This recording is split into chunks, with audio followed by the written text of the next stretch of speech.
Hi everyone. In this Connect with Networking video, we're going to discuss Chapter 11, Network Security. Let's go ahead and get started.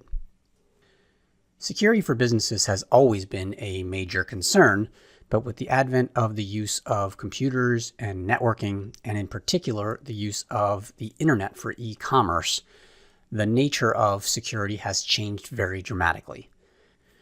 For most companies, the value of their organizational data and the applications they use to deal with their customers and their partners far exceeds the cost of the networks themselves. So the security of the data and making sure the data stays in its proper form is extremely important for organizations. And the downside to a security failure can be quite expensive. We can see financial loss due to theft or from system downtime. We can see a loss of consumer confidence, where the consumer no longer wants to do business with your organization because of a security fault. And we can see some consequences in terms of fines from government organizations for not meeting particular standards. So pursuing proper network security is extremely important to the success of a modern business. Security experts tend to think about network security in terms of this CIA triad. At the top of the triangle, which is not meant to be any more important than the other two triangles, is confidentiality. We want to make sure that no one who is unauthorized can access any of the information within our organization. So when you log in, you're the only person that sees your data. The company protects your credit card information and your address information. The company, of course, protects all of their own individual data and confidential information and patents and secrets. Very important that we make sure that we are maintaining confidentiality of the data within the firm. We also want to make sure that any data that we have stored keeps its integrity. This means making sure that the data that we have stored is unaltered by either an accident or on purpose. It doesn't get destroyed if something goes wrong and we lose a computer or we have a fire or a flood. We need to make sure that we can maintain the integrity of our information and our data, both on behalf of our customers and for the business itself. Finally, we need to make sure that the information that we are storing in our networks is accessible to the authorized user. In a lot of ways, this third part of the triad is at odds with the other two. If you want to make sure that you keep your information completely safe, secure, and secret, you could put it on a thumb drive and then put it in a vault 30 feet underground and close up the vault. And you'll keep that information completely confidential and completely secure, but it is not accessible to the users who need it. So in a lot of cases, we have to battle between how well we can keep information confidential and how we can maintain the integrity of that data while also still providing usability so the data actually does what it's supposed to do. As students at a major university, you've probably been used to fairly high availability. We don't actually here at Texas A&M police much of what happens on our networks. We believe in freedom of information and freedom to do research and discover what's out there on the internet. As you join the corporate workforce, you might find a shift away from the availability as a priority, more towards the integrity and confidentiality. So what you're allowed to do on your work computer and who pays attention to what you're doing might change quite dramatically when you leave the university. One of the things we worry about from a security standpoint is threats to business continuity. If we lose power in our business, and as a consequence, we can't collect orders or talk to customers, we obviously are going to see a reduction in business, and that's definitely very expensive. We could see something even more extreme, like destruction of our data, where we lose information because it wasn't properly stored or wasn't properly protected. And all businesses potentially face all sorts of disasters, whether they are small in scale, like the loss of an individual computer, or large because of a weather disaster or some other unforeseen event. We also need to think about the threat of unauthorized access or intrusion. External hackers do absolutely exist, but they tend to exist more in the minds of people writing spy movies and novels than what we see in the real world. Most unauthorized access actually happens inside the company from employees that don't have authorization to access the information that they are getting. In order to police our networking environment, we need to have proper network controls in place, and these are meant to either reduce or eliminate threats to our network security. The first step would be to come up with as many preventative controls as possible. These would mitigate or stop a person from acting or an event from occurring in the first place.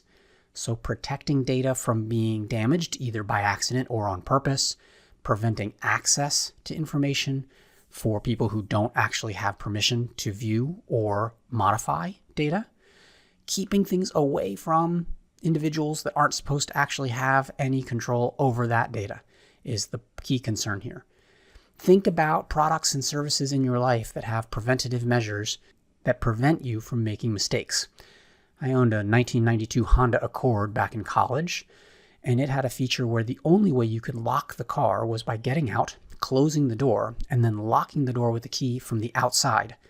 You couldn't lock the door and slam it because it would unlock itself.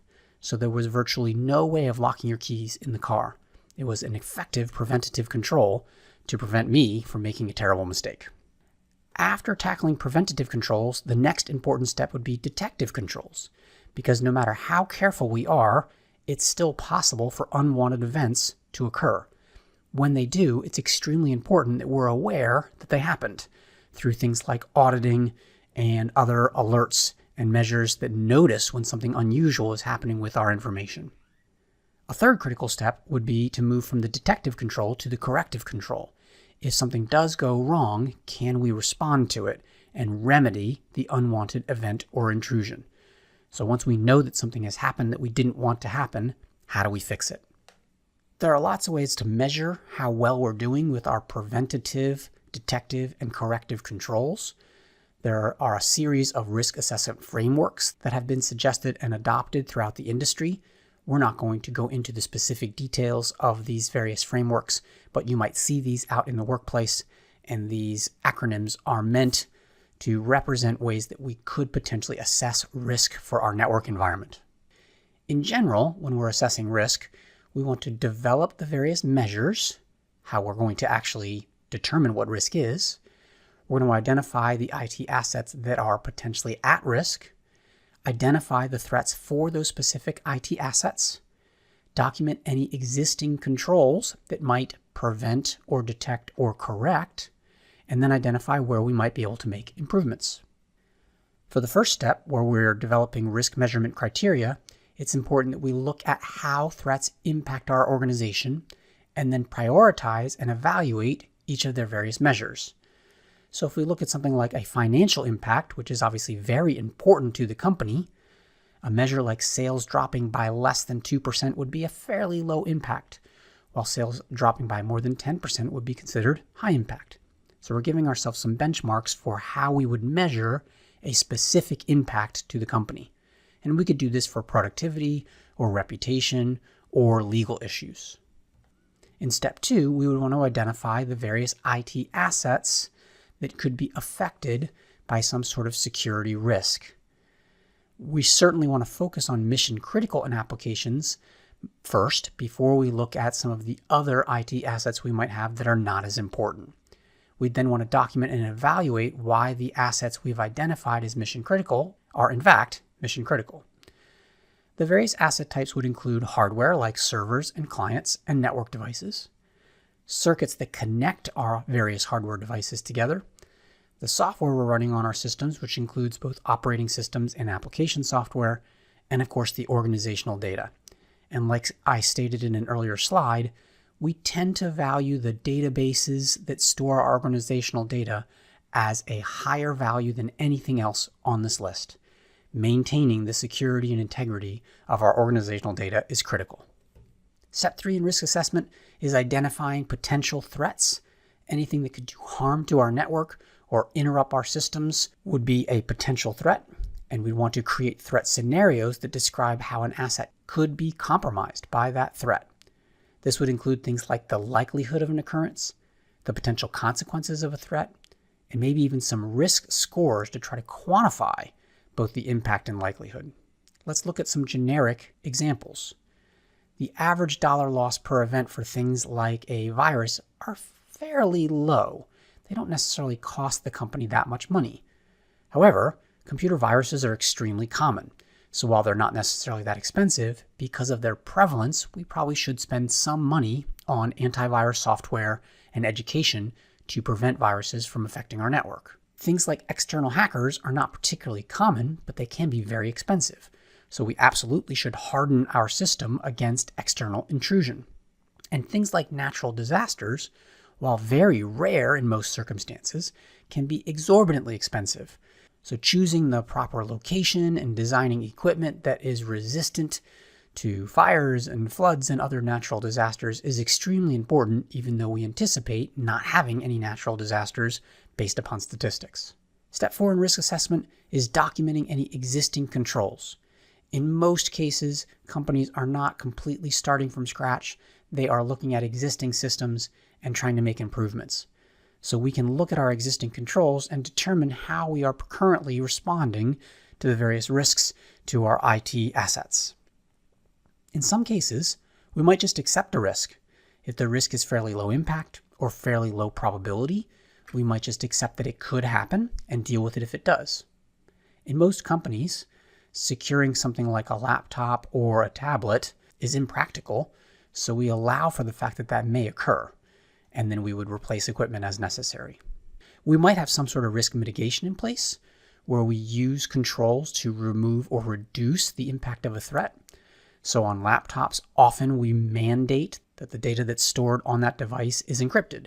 So even if the device is stolen, the loss is mitigated. We might adopt a strategy of risk sharing, where we're transferring all or part of the impact through services like insurance, or when we lose something, it doesn't cost us the entire value of the item that we lose because the insurance company will reimburse some of that value. Finally, step 5 would be identifying improvements. It is infeasible to mitigate all risks, but maybe we can come up with better mitigation strategies. Maybe we can evaluate the adequacy of our current controls and the degree of risk associated with each threat and adjust accordingly. Maybe we can come up with better priorities for dealing with threats to network security. So identifying improvements is obviously the final step to see if what we're currently doing meets the current standards we should have and whether we need to make adjustments. Business continuity is often the name of the game when we're talking about network security. We want to make sure that our organization's data and applications will continue to operate even if there is some sort of disruption or destruction or disaster. And some of the big categories we would focus on are things like virus protection, denial of service protection, theft protection, device failure protection, or disaster protection. For virus protection, the most important component is educating our employees and potentially our customers on the risk of computer viruses. You can install antivirus software that will prevent some viruses from affecting your systems. But by far the most common way that a virus actually accesses a network is through user error, where the user clicks on an email or a link on a website that has a virus associated with it and allows the virus access to the system. If you can educate your users on proper practices to protect themselves from these vectors, then a virus is much less likely to affect your system. Widespread infections are fairly uncommon today, though they do still occur. Most viruses require some sort of human intervention. A virus that can spread from device to device without human intervention is called a worm, and it is a particularly dangerous form of computer virus and usually receives a lot of attention from the experts to correct as quickly as possible because of how dangerous they can be. Another common means of the bad guys getting viruses onto computer networks is the use of a Trojan horse. And this is where they package something bad inside something good. So they design software that you want to install on your computer, but when you do, something bad comes along with it. So be very careful about installing software from vendors you don't recognize. Viruses tend to pursue a couple of different strategies. Sometimes they are adware, where all they're doing is delivering additional advertisements to your computer. And while annoying, they aren't necessarily that destructive. Malware would actually cause damage to your system by deleting information or encrypting information and demanding a ransom, and it's particularly dangerous. Spyware pays attention to everything that's happening in your system, so again, very, very dangerous. And rootkits give the bad guys access to the root elements of your hardware and software. so they can use your system to do anything they want. And that one is particularly scary. Again, most of this can be mitigated by using up-to-date antivirus software and rigorously training your employees to avoid the pitfalls that allow viruses a foothold in the first place. Another potential risk to business continuity is a denial of service attack. Denial of service attacks are when the bad guys flood your network with messages that prevent normal access from occurring. And most modern denial of service attacks are distributed, where the vector of attack is coming from multiple devices to make it harder to prevent. Distributed denial of service attacks are often performed by a series of compromised devices, which might be called agents or bots or zombies, where the bad guys already got viruses onto those systems and control those systems, and now they're using them to attack your network. And these are very difficult in many cases to defend against. Imagine that your network is receiving a host of nonsense messages from devices all over the world. You can't block traffic from a particular state or country or IP address because all of these attacks are coming from all over the place. So defending against this sort of attack is very challenging. We tend to pursue a couple of different strategies to prevent denial of service attacks. We can do some sort of traffic filtering where we're looking at certain types of traffic and only allowing certain types of traffic into our network in the first place. That does require some software and hardware that can examine the traffic and recognize when something is going wrong. The other thing we could do when a denial of service attack is occurring is start to limit the traffic that's flowing in and out of our network. But that often means that we are limiting both the good traffic and the bad traffic, so that's not necessarily a great solution. The best solution would be traffic analysis, where we're looking at anomalies and proactively preventing those anomalies from affecting our network. But this requires quite sophisticated algorithms to recognize the anomalies and respond to them. And often only the largest organizations can pursue this strategy. When looking at other risks to business continuity, like theft protection, physical security and training work great. For device failure protection, using things to reduce the failures or their impacts like redundancy or backup systems also work fantastically. If you have a laptop that has a battery built in, like most modern laptops, then you know that when you unplug it from the wall, the laptop should keep working. Though I deal with lots of students where their batteries have stopped working and they run the risk of unplugging their laptop and losing their information. So a backup battery is obviously a handy feature. Most servers pursue some sort of backup array of disks. So either their hard drives or their solid state drives are installed in multiple form so that all the information is stored across multiple physical pieces of hardware. And if one piece of hardware fails, the data is not lost. And of course, we can continually back up our information to offsite locations to prevent dramatic failures from affecting our data as well. Larger organizations might even pursue something like failover server clusters, where when our systems go down, a backup server cluster located at another location immediately steps in and takes over responsibility for our various processes. Obviously, this is a very expensive solution, but for larger organizations, it might be worth the expense. In terms of protecting ourselves from disaster, the best way to protect ourselves from disaster is avoiding them in the first place. Many data storage sites are built in locations that are not as prone to natural disasters. So they're not built on floodplains, they're not built close to the coasts, they're built in locations that don't experience hurricanes or tornadoes or earthquakes. There's obviously no place on Earth that's completely safe from natural disasters, but some places are less prone to them than others. In addition to avoidance, we should pursue some sort of disaster recovery plan. All organizations should have plans on how to respond to various disasters of various types and various severity, and have a plan for how they're going to respond when those disasters occur. If you don't have a personal plan with your friends and family on how to respond to a disaster, that's something you might want to pursue. I have a plan on where my wife and I would meet in town if there was a disaster in town and we couldn't reach each other on the phone or via email. So we have some backup plans in place just in case. It only takes a 5-minute conversation to come up with a good plan. Businesses obviously need to be a lot more thorough than that, but a good plan before the disaster occurs is obviously a good idea. To protect against intrusion, we need to have a rigorous security policy, and this will often include things like physical security. If you ever come on campus after hours, you know that some of the buildings on campus are locked, but you might have access with your ID to gain access to a dorm or a classroom building. It's really important that you don't hold the door for someone after hours. If they don't have access using their own ID, you shouldn't let them in the building. And while this seems like a situation where you could get very rude very quickly, security is really important. So making sure that somebody is only accessing physical locations when they have permission is obviously critical.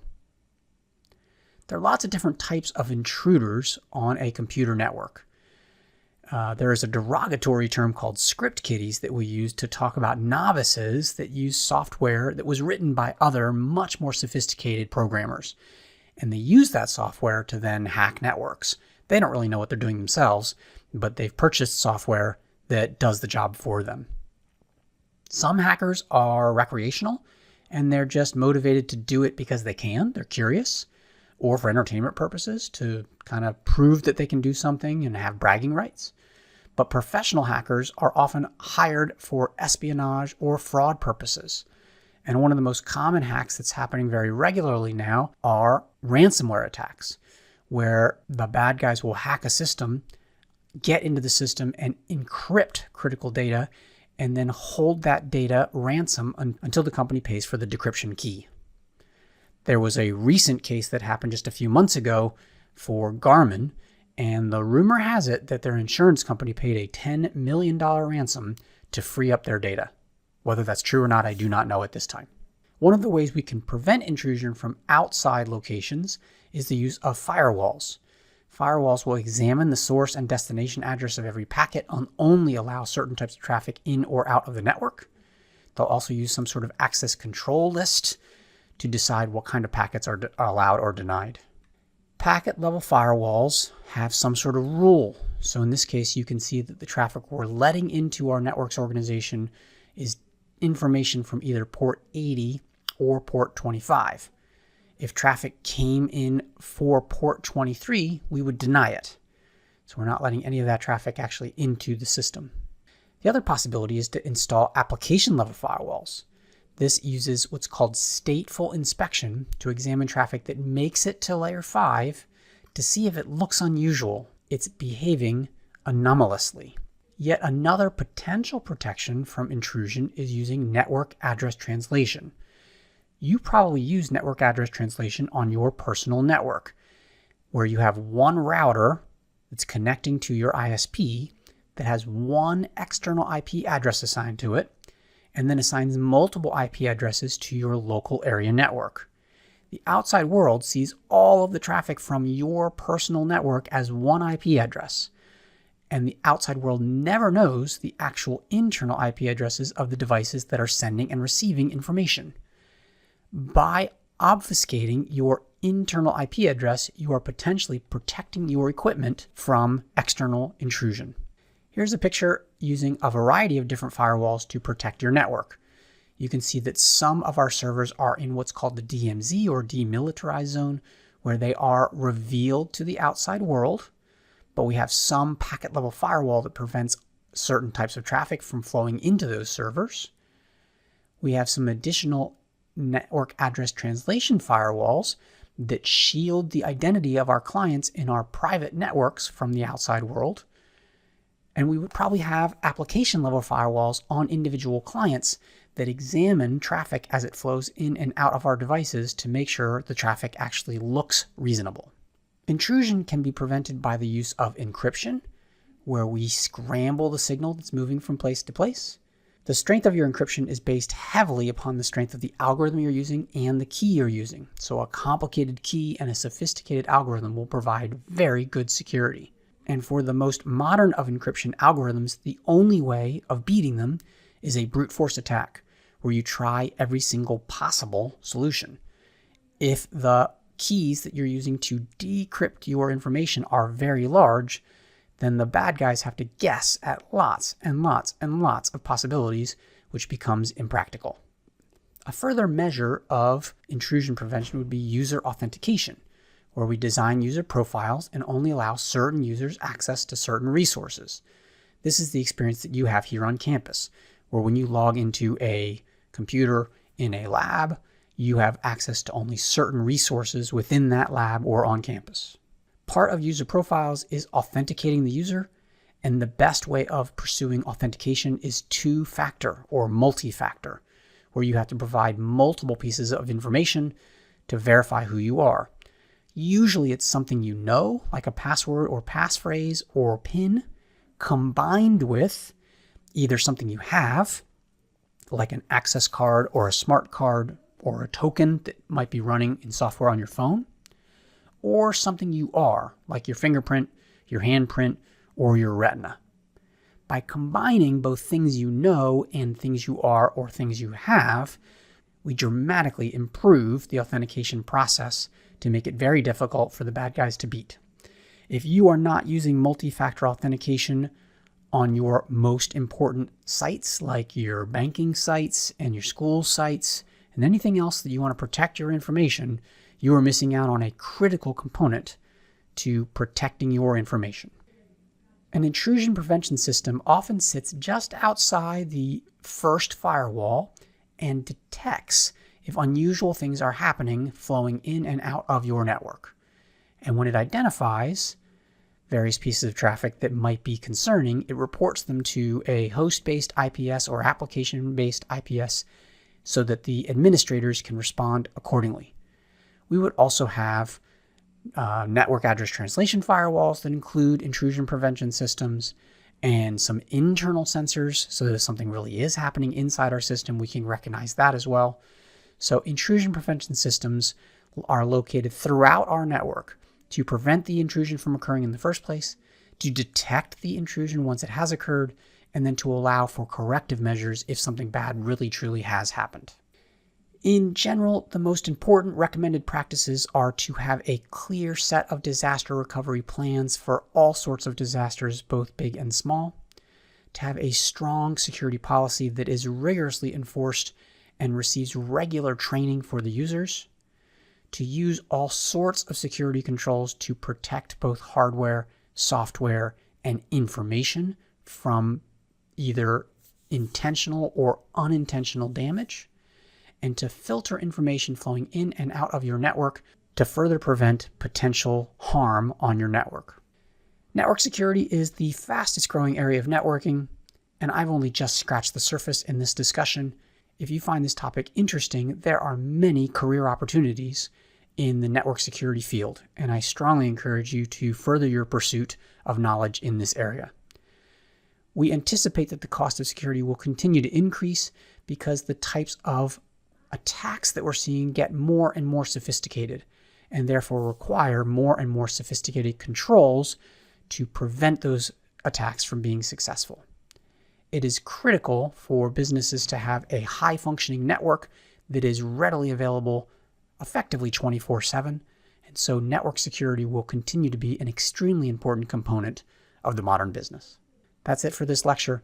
Thanks so much for watching. See you next time.